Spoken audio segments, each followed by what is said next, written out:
not reached out to us. That was a direct quote. So I don't know if they've had any meetings, but his response to why that hasn't happened is, well, they haven't reached out to us. We could show you a video which shows, it was done by, I guess, a professional marketing company or whatever, hired by the Armory Foundation. It shows all their meeting rooms and stuff, and touts it as the great meeting space in Manhattan for, boards and whatever. I mean, it's really something. And the big thing here is, the guy from GDS, has been the one blowing the whistle about this for years, and now he's suffering for it. This committee passed a resolution back at the end of 2015 unanimously saying that they wanted to look into the governance of this building, and yet it never went to the full board. After this committee passed unanimously, the people in charge stonewalled it at the end of 2015.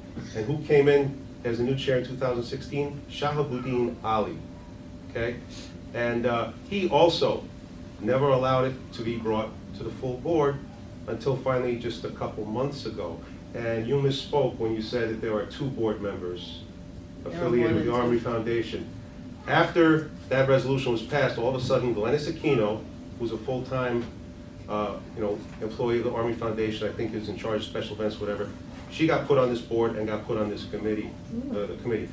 Maria Luna, I think, is a former, very politically active former chair of this board, am I correct? She's on the Armory Board Foundation. And Shah Ali dropped off of this community board, I guess after December, because he got his judgeship. He didn't even finish out his term. And the next month, guess what he joined? Armory Board Foundation, okay? You guys at the Armory, not you guys, but what they do is they get politically influential people, people connected, people from big law firms, investment banks, this and that, community board people, and they get them on their foundation board, okay?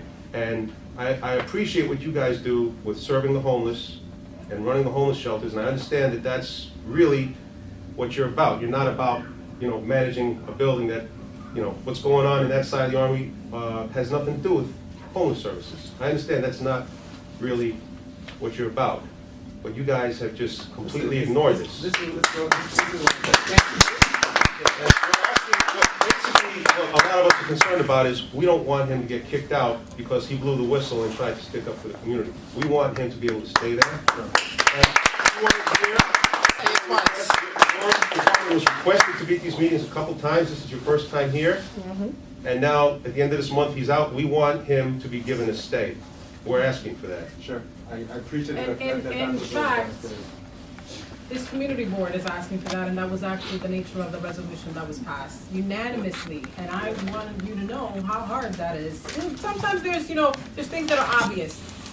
This matter has been a matter of contention, and yet this board unanimously passed this resolution asking for this extension.